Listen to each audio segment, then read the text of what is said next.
Ladies and gentlemen, welcome to the Great Vocal Majority Podcast, your source for the conservative view on American politics and culture, and where the issues are discussed with goodwill, candor, and intelligence. And now, here's your host, Tony Codispoti. Thanks, Duke. This is Tony Codispoti, and this is the Great Vocal Majority Podcast, Volume 68. I'm calling media manipulation. If you only watched MSNBC or CNN, you would come away believing the worst human being on the planet is Donald J. Trump, and anyone who voted for him is every bit as bad or even worse.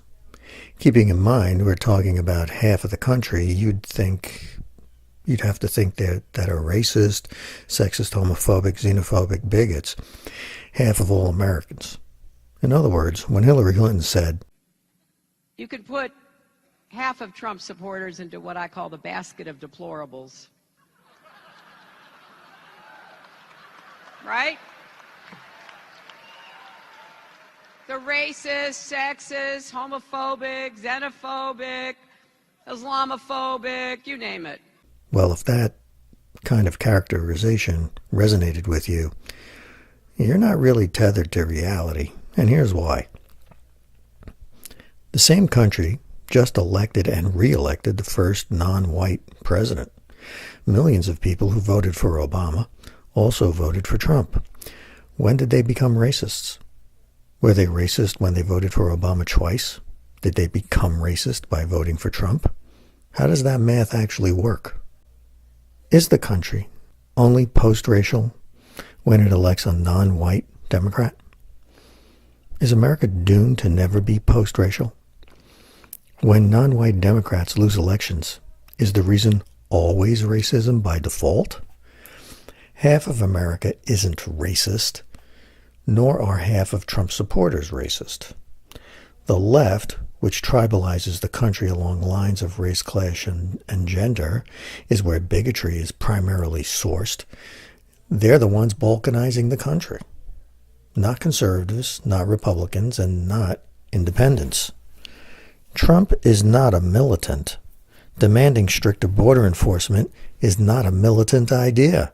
Expecting the media to treat him better is something he has in common with all of his predecessors in the office, including the most recent one, who was beloved by nearly the entire media. Obama never received the kind of criticism Trump gets all the time. During these first 100 days, what has surprised you the most about this office, enchanted you the most about serving in this office, humbled you the most, and troubled you the most? Let me write this down.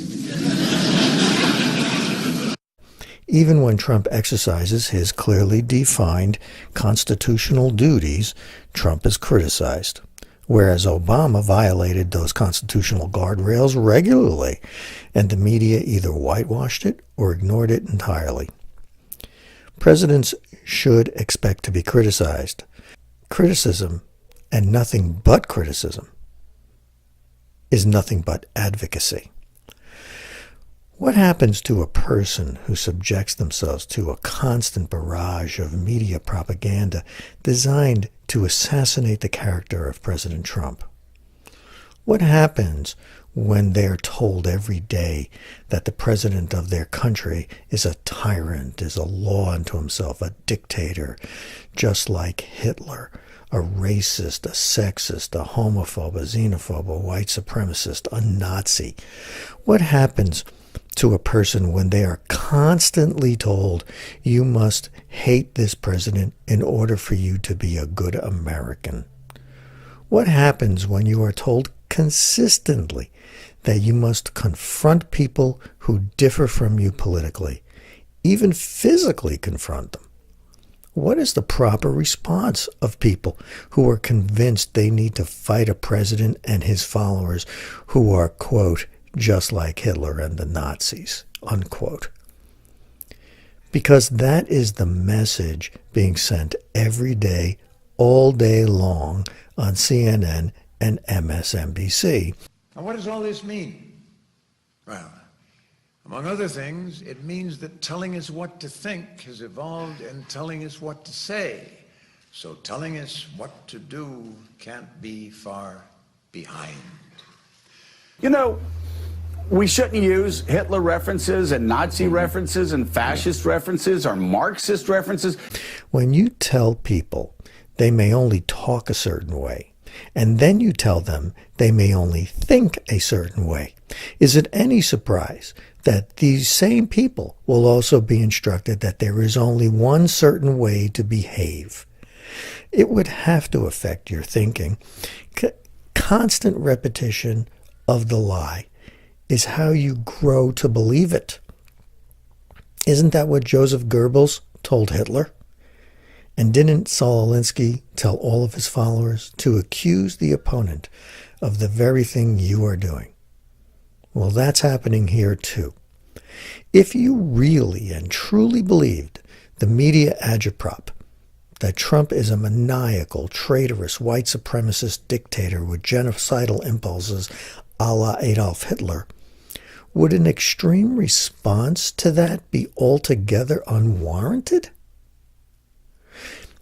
If all you watched was CNN or MSNBC, you might just pick up an SKS rifle, head to a baseball practice, and try to murder 20 Republican congressmen and their staffs, as a Rachel Maddow admirer did named James Hodgkinson. We don't hear a lot about James Hodgkinson these days. You ever wonder about that? Through their own militancy, though, CNN and MSNBC have demanded and gotten the most predictable and logical response to their hyperbolic rhetoric. Physical assaults against Trump, his family, administration officials, conservative media figures and their families, as well as the president's supporters. CNN and MSNBC have thus far been reflexively protected from the Trump administration's harsh reaction to the conduct of their journalists. It's understandable. The press needs to be independent of government influence and control, but the media bears responsibility too.